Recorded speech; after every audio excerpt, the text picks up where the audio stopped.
नमस्कार, बुलेटिन में आप सभी का स्वागत है। आपके साथ मैं हूं जीनत सिद्दीकी। शुरुआत खबरों की करेंगे। सबसे पहले बात करेंगे मुख्यमंत्री योगी आदित्यनाथ और अखिलेश यादव की। मुख्यमंत्री योगी आदित्यनाथ ने कहा है कि लातों के भूत बातों से नहीं मानते। 2017 से पहले सूबे में हर दूसरे तीसरे दिन दंगे होते थे। इन दंगाइयों का इलाज ही डंडा है।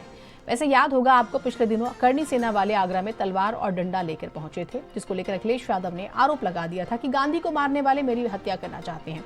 वैसे आज अखिलेश यादव कहते हैं कि जो लोग जाने वाले हैं इन्हें डंडा नजर आ रहा है। Special report.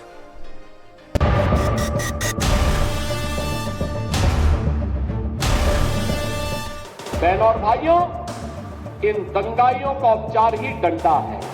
अरे लातों के भूत बातों से कहां मानने वाले हैं। ये सरकार जाने वाली है, जाते समय इस तरह की भाषा इस्तेमाल कर रहे हैं, इसलिए अंडा और डंडा याद आ रहा है उन्हें। अगर उन्हें बांग्लादेश अच्छा लगता है तो उनको बांग्लादेश ही जाना चाहिए। क्यों भारत की धरती पर बोझा बने हुए हो। राष्ट्रपिता महात्मा गांधी को भी गोली मारी गई थी। ये वो लोग हैं जो हिंसा पसंद करते हैं, हिंसा को बढ़ावा देते हैं। ये तमाम वो लोग हैं। यूपी की सियासत में इन दिनों लगता है कि गुंडा, दंगा, तलवारें, तमंचा और डंडे के बिना काम ही नहीं चल रहा। तभी तो योगी कहते हैं कि 2017 से पहले यूपी में हर दूसरे तीसरे दिन दंगे होते थे, लेकिन इन दंगाइयों का इलाज डंडा है। जवाब में अखिलेश यादव कहते हैं कि ये सरकार जाने वाली है, इसीलिए उन्हें डंडा दिखाई दे रहा है। ये लखनऊ वाले दिल्ली वालों को धोखा दे रहे हैं। 2017 के पहले के उत्तर प्रदेश को हर दूसरे तीसरे दिन दंगा होता था। बहनों और भाइयों, इन दंगाइयों का उपचार ही डंडा है। बिना डंडे के मानेंगे नहीं। अरे लातों के भूत बातों से कहां मानने वाले हैं। सेकुलरिज्म के नाम पर इन लोगों ने दंगाइयों को दंगा करने की पूरी छूट दे रखी है। मैं अपने कार्यकर्ता से कहूंगा कि बुरा मत लिखो। तो इसलिए ये सरकार जाने वाली है, जाते समय इस तरह की भाषा इस्तेमाल कर रहे हैं। और फिर ये कोई नहीं है, ये सब बीजेपी के ट्रूपर्स हैं। जिस तरह हिटलर ने ट्रूपर्स बनाए थे, ये वही बीजेपी के लोग हैं कि लखनऊ वाले दिल्ली वालों को धोखा दे रहे हैं। कब कौन चला जाए, इसलिए अंडा और डंडा याद आ रहा है उन्हें। अंडा जीरो वाला और डंडा जाने के अनुसार डंडा याद आ रहा है। क्या ये मुख्यमंत्री भाषा हो सकती है? योगी इतने पर ही नहीं रुकते। वो तो इतिहास पर बयान देने वालों को सलाह देते हैं कि जिन्हें मुर्शिदाबाद के दंगे नहीं दिखाई देते, जिन्हें दंगे करने वाले अच्छे लगते हैं, जिन्हें बांग्लादेश की घटनाएं अच्छी लगती हैं, वो बेशक से बांग्लादेश चले जाएं। योगी आगे कहते हैं कि लातों के भूत बातों से कहां मानते हैं। जवाब में अखिलेश कहते हैं कि जो मुझे गोली मारने की धमकी दे रहे हैं, इन्हीं लोगों ने गांधी को गोली मारी थी। अखिलेश तो अपने कार्यकर्ताओं को सलाह देते हैं कि वो न बुरा देखें और न बुरा लिखें। कांग्रेस मौन है, समाजवादी पार्टी मौन है, टीएमसी मौन है। वे धमकी पे धमकी दिए जा रहे हैं, समर्थन कर रहे हैं। बांग्लादेश के अंदर जो हुआ था उसका समर्थन कर रहे हैं बड़ी बेशर्मी के साथ। अगर उन्हें बांग्लादेश अच्छा लगता है तो उनको बांग्लादेश ही जाना चाहिए। क्यों भारत की धरती पर बोझा बने हुए। ये गोली मारने का भारतीय जनता पार्टी का पुराना षड्यंत्र रहा है। राष्ट्रपिता महात्मा गांधी को भी गोली मारी गई थी। ये वो लोग हैं जो हिंसा पसंद करते हैं, हिंसा को बढ़ावा देते हैं। ये तमाम वो लोग हैं। लेकिन हम सब वो लोग हैं जो बाबा साहब भीमराव अम्बेडकर के रास्ते पे चल करके और जो संविधान हमें रास्ता दिखाता है उस पर चल करके हमें समाज को और देश को नई दिशा देना चाहते हैं। बहरहाल योगी अखिलेश खुलकर एक दूसरे पर हमलावर हैं। चाहे बहाना इतिहास का हो या प्रदेश के विकास का, दोनों में बयानबाजी जारी है। ब्यूरो रिपोर्ट, भारत समाचार।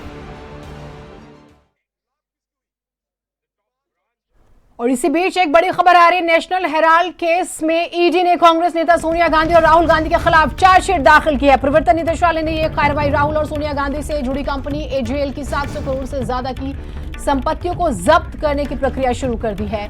राहुल गांधी और सोनिया गांधी की मुश्किलें बढ़ सकती हैं। वैसे सुबह ही रॉबर्ट वाड्रा को लेकर खबर आई थी, वो भी आपने देखा, और वो कहते हैं कि काफी लोकप्रिय हैं, इसलिए इस तरह की कार्रवाई हो रही है। वैसे कुछ होगा नहीं, लेकिन अब बड़ी खबर आ रही है राहुल गांधी और सोनिया गांधी को लेकर। क्या जेल जाना पड़ेगा, कई तरह के सवाल है। इन संपत्तियों में दिल्ली, मुंबई और लखनऊ में प्राइम प्रॉपर्टीज शामिल हैं। इनमें राष्ट्रीय राजधानी के बहादुर शाह जफर मार्ग पर स्थित प्रतिष्ठित हेराल्ड हाउस भी है। ईडी ने कथित नेशनल हेराल्ड मनी लॉन्ड्रिंग मामले में कांग्रेस सांसद राहुल गांधी, सोनिया गांधी और Congress overseas chief Sam Pitroda के खिलाफ दिल्ली के राउज एवेन्यू कोर्ट में अभियोजन शिकायत दर्ज की। चार्जशीट में सुमन दुबे समेत कुछ और लोगों के नाम हैं। अदालत ने इस मामले में सुनवाई की तारीख 25 अप्रैल निर्धारित की है। ईडी का कहना है कि यह कार्रवाई मनी लॉन्ड्रिंग एक्ट के तहत की जा रही है। नेशनल हेराल्ड का प्रकाशन एजेएल करती है।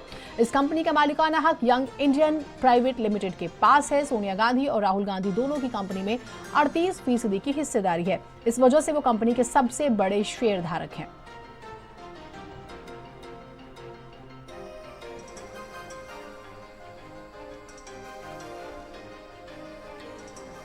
और इस खबर के बाद आम आदमी पार्टी काफी खुश है। वो कहती है कि अगर मनी लॉन्ड्रिंग मामले में अरविंद केजरीवाल जेल जा सकते हैं तो फिर राहुल गांधी और सोनिया गांधी क्यों नहीं। बीजेपी और कांग्रेस तो एक ही हैं। देखते हैं आगे क्या होता है। आगे बढ़ते हैं। आगरा से बड़ी खबर। राज्यसभा सांसद रामजी लाल सुमन की खुली चुनौती। आगरा में रामजी लाल ने करणी सेना को चुनौती दे दी। 19 अप्रैल को अखिलेश यादव आ रहे हैं आगरा। रामजी लाल पार्टी अध्यक्ष आ रहे हैं। ये कहते हैं फिर होंगे 2-2 हाथ। मैं कहना चाहता हूं कि मैदान तैयार है, अब 2-2 हाथ होंगे। तुम ये कहोगे कि हर मस्जिद के नीचे मंदिर है, हमें कहना पड़ेगा कि हर मंदिर के नीचे बौद्ध मठ है। गड़े मुर्दे मत उखाड़ो वरना भारी पड़ जाएगा। अगर मुसलमानों में बाबर का डीएनए है, ये बयान तो आपने देखा होगा कि तुम्हारे अंदर फिर किसका डीएनए है, जरा ये भी बता दो। थल सेना, वायुसेना, ये फर्जी करणी सेना कहां से आ गई।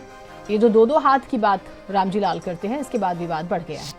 यही हमारी होगी, कोई माई का लाल हो नहीं सकता। अखिलेश यादव की 19 अप्रैल को आ गए। लड़ाई का मैदान तैयार होगा, 2-2 हाथ होंगे। विजयी हमारी होगी, कोई माई का लाल हो नहीं सकता। अखिलेश यादव की 19 अप्रैल को आ गए। लड़ाई का मैदान तैयार होगा, 2-2 हाथ होंगे। विजयी हमारी होगी, कोई माई का लाल हो नहीं सकता। कौशाम्बी की जमीन से एक और विवादित बयान जो है वो सामने आता है और निशाने पर आ जाते हैं कुछ मंदिर, तुलसीदास और खुद प्रभु श्री राम। सपा के महासचिव इंद्रजीत सरोज ने अंबेडकर जयंती पर मंच से कह डाले कुछ ऐसे शब्द जिसके बाद बवाल हो गया। नकली हिंदू कौन, असली हिंदू कौन जैसी बातें हो गई। इस बयान के बाद वीएचपी ने सरोज के खिलाफ एफआईआर दर्ज करा दी है।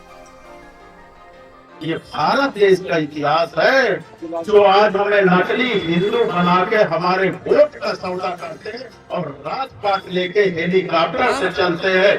अगर भारत के मंदिरों में ताकत होती तो मोहम्मद बिन कासिम आया होता। भारत के मंदिरों में ताकत होती तो महमूद गजनवी आया होता। भारत के मंदिरों में ताकत होती तो मोहम्मद घोरी आया होता और इस देश को लूटने का काम न किया होता। इसका मतलब मंदिरों में ताकत नहीं थी। अगर ताकत है तो सत्ता के मंदिर में ताकत है कि बाबा अपना मंदिर छोड़ करके आ सत्ता के मंदिर पर विराजमान है, हेलीकॉप्टर पर चलने का काम करते थे। ये हम नकली हिंदुओं के लिए तो तुलसीदास जी ने इतना कुछ लिख दिया, लेकिन ये मुसलमानों के लिए कहीं नहीं लिखे भला बुरा भाई जो है। भाई मुसलमानों के विषय में तो भला बुरा लिखना चाहिए, नहीं लिखे जो है। तुलसीदास जी की हिम्मत नहीं पड़ी अकबर के समय में लिखने के लिए, सही बता रहे। हम नकली हिंदुओं के लिए तो लिख दिए जो है, हर भर के गालियां लिख दिए और उसी को हम लोग पढ़ते रहते हैं। आगे बढ़ते हैं। पिछले कई दिनों से सोने की कीमत में जबरदस्त उतार चढ़ाव देखने को मिल रहा है। अमेरिका और चीन के बीच चल रही टैरिफ की जंग में गोल्ड की कीमतों ने एक बार फिर से रफ्तार पकड़ ली है। माना तो यह भी जा रहा है कि कुछ दिनों में गोल्ड प्राइस जो है वो 1 लाख रुपए के पार चला जाएगा। 1.25 लाख तक के स्पेकुलेशंस लगाए जा रहे हैं। संभावनाएं जताई जा रही है कि सोना जो है 1.25 लाख रुपए प्रति 10 ग्राम हो जाएगा। जानकार कहते हैं कि बाजार में अनिश्चितता बनी रहेगी। यूपी में सोने की कीमतों ने नए कीर्तिमान बना दिए। जनवरी 2024 में प्रति ग्राम जो है वो सोना 63,632 रुपए था। 2024 का हम जिक्र कर रहे हैं। आज वही सोना जो है देखिए महंगा होता जा रहा है और इस समय तो हम 90,000 से ऊपर की स्थिति देख रहे हैं। 15 महीनों में सोने ने लगभग 32,868 रुपए की जबरदस्त छलांग लगा ली है। लगातार बढ़ती कीमतों ने ग्राहकों को चौंका दिया। शादी ब्याह के सीजन में जेवर खरीदना आम आदमी की पहुंच से बाहर होता जा रहा है।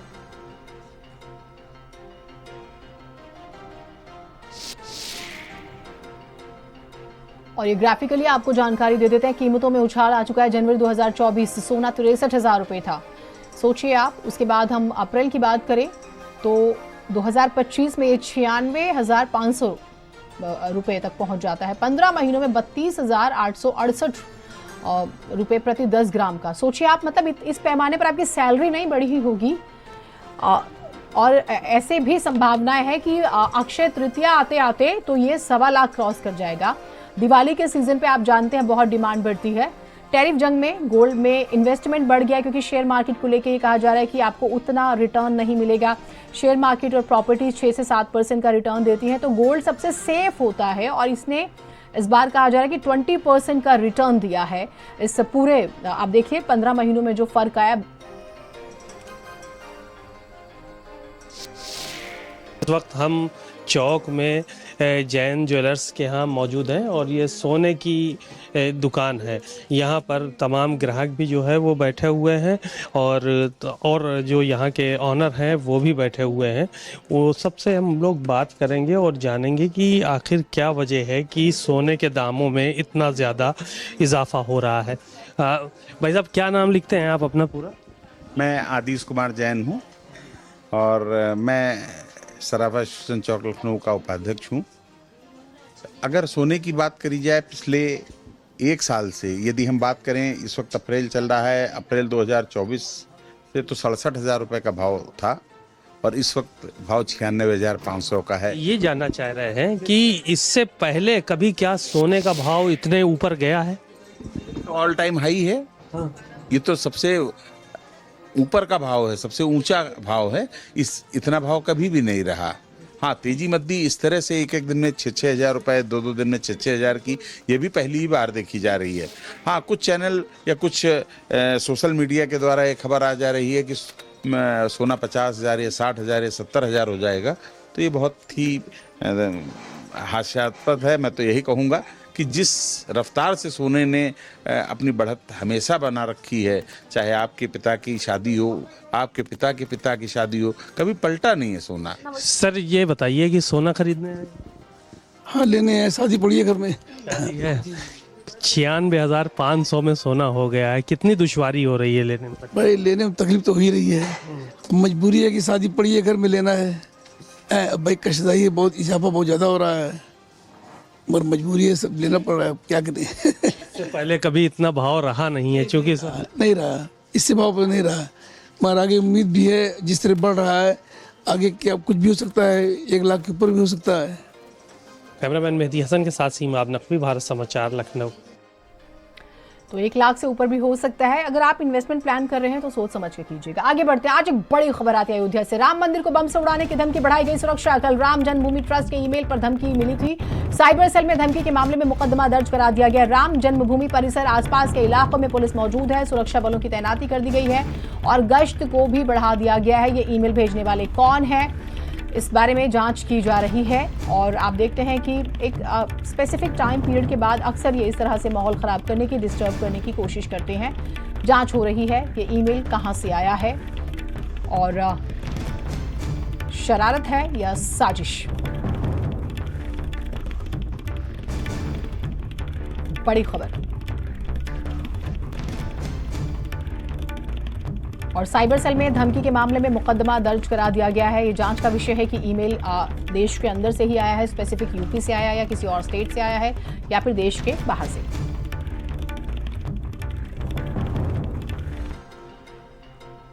इस बीच एक और बड़ी खबर आपको बता दें। 4 जिलों में बम की धमकी से हड़कंप मच गया। चंदौली, अलीगढ़, बाराबंकी, फिरोजाबाद कलेक्ट्रेट में बम की सूचना। धमकी भरा मेल मिलने से मातम कोहराम है।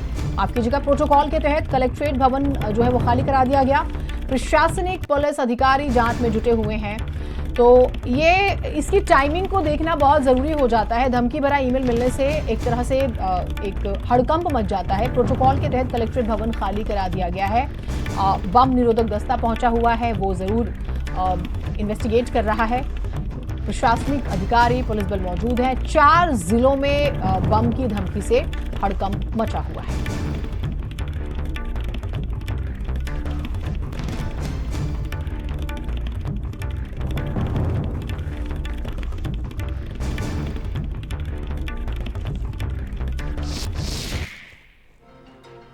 आज सुबह ईमेल के माध्यम से एक व्यक्ति द्वारा, का नाम गोपाल स्वामी कुछ था, उन्होंने एक ईमेल किया और उसमें उन्होंने एक वार्निंग दी कि आज जनपद चंदौली के कलेक्ट्रेट में कोई बम विस्फोट हो सकता है, तो आप जो है, और उन्होंने उसके पीछे कुछ कारण तमिलनाडु से रिलेटेड बताया। वो व्यक्ति ने जो एड्रेस दिया था वो भी तमिलनाडु का था, लेकिन फिर भी एहतियात बरतते हुए हम लोगों ने कप्तान साहब की मदद से पूरे कलेक्ट्रेट को चेक कराया। यहाँ पर जो एंटी सैबोटाज टीम है वो आई और उन्होंने चेकिंग की।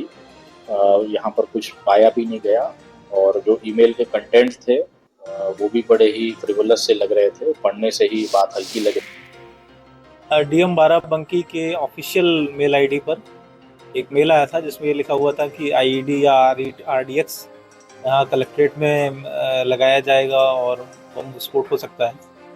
एक थ्रेट टाइप का था, बट बहुत विश्वसनीय नहीं लग रहा था, लेकिन पूरी सतर्कता बरतते हुए हमने SP साहब को भी ये चीज़ बताई और यहाँ पर बाराबंकी में जो बॉम्ब डिस्पोजल स्क्वाड भी तैनात है तो उनसे भी रिक्वेस्ट किया गया। उन्होंने यहाँ पर सारी चेकिंग की कलेक्ट्रेट कैंपस में, तो कहीं कुछ पाया नहीं गया। और जो मेल आया है उसका भी IP एड्रेस वगैरह ट्रैक करने की कोशिश की जा रही है कि कहाँ से ये मेल आया, किस प्रकार की थ्रेट थी। देखिए, ईमेल के माध्यम से एक सूचना प्राप्त हुई थी कि जिलाधिकारी कार्यालय में विस्फोटक सामग्री रखी हुई है। इसमें इसको गंभीरता से लेते हुए तत्काल क्षेत्राधिकारी सदर के नेतृत्व में AS चेक टीम और डॉग स्क्वाड को लेकर कार्यालय परिसर के सभी ऑफिसों की चेकिंग की गई, सघन चेकिंग की गई। कुछ भी विस्फोटक सामग्री नहीं मिला है। इसमें इंस्पेक्टर मटसेना की तहरीर के आधार पर साइबर थानाओं में उचित धारा में हम लोग अभियोग पंजीकृत कर रहे हैं। बाकी मेल के माध्यम से भी डिटेल निकलवाया जा रहा है, कहाँ से मेल आया था, किसका है। हालांकि टाइमिंग बहुत इंपॉर्टेंट है, अब जांच की जा रही है। आगे बढ़ते हैं, एक और बड़ी खबर आई अलीगढ़ से। दामाद के साथ सास के भागने का मामला, ग्रामीणों ने महिला का गांव में बहिष्कार कर दिया। 16 अप्रैल को आनी थी गांव में बारात, होनी थी शादी। लड़की की मां होने वाले दामाद के साथ ही भाग गई थी और मडराक थाना इलाके के गांव मनोहरपुर का ये मामला है। तो देखिए, घर से जो बेटी के जेवर बने थे शादी के और जो कैश था सब लेके भाग गई थी सास होने वाले दामाद के साथ। लेकिन अब गांव वालों ने, अमूमन आप देखते हैं कि गांव में इस तरह का जब कोई घटना आती है तो सामाजिक बहिष्कार कर दिया जाता है। ये देखिए, शादी के कार्ड छपे हुए हैं, लेकिन अब इस महिला का पूरी तरह से बहिष्कार कर दिया गया है। ये देखिए, शादी की शॉपिंग, कपड़े, सब कुछ है। लड़की की मां है जो दामाद होने वाला था, उससे बात करती थी लगभग 2.5-3 महीने से। उसके बाद में बात करते करते पता नहीं क्या दिमाग में चला उनके, तो मुझे निमंत्रण देने भेजा गया था, अपनी बहन के यहाँ भेज दिया था मुझे। उसके बाद में शाम को मैं आया लौट के, तो मुझे घर पर नहीं मिला। यही घटना हुई है। इसके बाद में मुझे कुछ जानकारी नहीं है। उसके बाद में मैंने ढूंढा इधर उधर तो नहीं मिले। लड़के के पास फ़ोन लगाया, उसमें झूठ बोलता रहा था, मेरे पास नहीं है, मुझे मालूम नहीं है। 1:30 बजे तक कॉल हुई है। मालूम ऐसा है कि देखो दोस्तों शादी लौट गई यहाँ से, अब जैसे सुन के इसी वारदात को, और शादी वाले जे कहते हैं कह रही यहाँ की औरतें गंदी हैं, जमाई को ले लेके भज रही हैं। अलीगढ़ के मडराक में एक सास और दामाद का मामला सुर्खियों में है। एक होने वाले दामाद के साथ उसकी सास गांव से फरार हो गई, जबकि 16 अप्रैल की उसकी बेटी की शादी होनी है। इस वक्त हम मौजूद हैं उसी गांव में, जानेंगे ग्रामीणों का क्या कहना है। अम्मा, ये बताओ, आपके गांव से जो एक महिलाएं अपने दामाद के साथ शरीक होने वाले भी, आपका क्या कहना है? हमको ये कहना भैया, देखो यह बात को न्याय होना चाहिए। जी मोती योगी के झोरे तक बात पहुंच गई तो जी थाना मडराक काय के लिए बना हुआ है। ये बात की आज तक 9 दिन है गए, ये सूचना पल्ले नहीं पड़ पाई कि आज वो लड़की लड़का कहाँ है। लौड़ा फ्रॉड है। हम गाँव में गए। अच्छा। हाँ, 2 तीसरा कांड है उस लड़के का। इससे पहले भी किसी को भगा के ले आया, उसी गांव से मालूम पड़ा है हमको। अच्छा। हम तो पंचायत करी थी हमने। तो अब आप क्या चाहते हैं महिला के बारे में? अब महिला को घर वाले जानेंगे क्या चाहते नहीं। चाहे गांव का तो हर आदमी को कह देगा कि प्रभाव गलत नहीं पड़ रहा है जनते पे। भारत समाचार के लिए मुकेश गुप्ता, अलीगढ़। आगे बढ़ते हैं, एक और अपराध से जुड़ी खबर आपको बताते हैं। माता पिता जो अपने बच्चों के रक्षक होते हैं, उन्होंने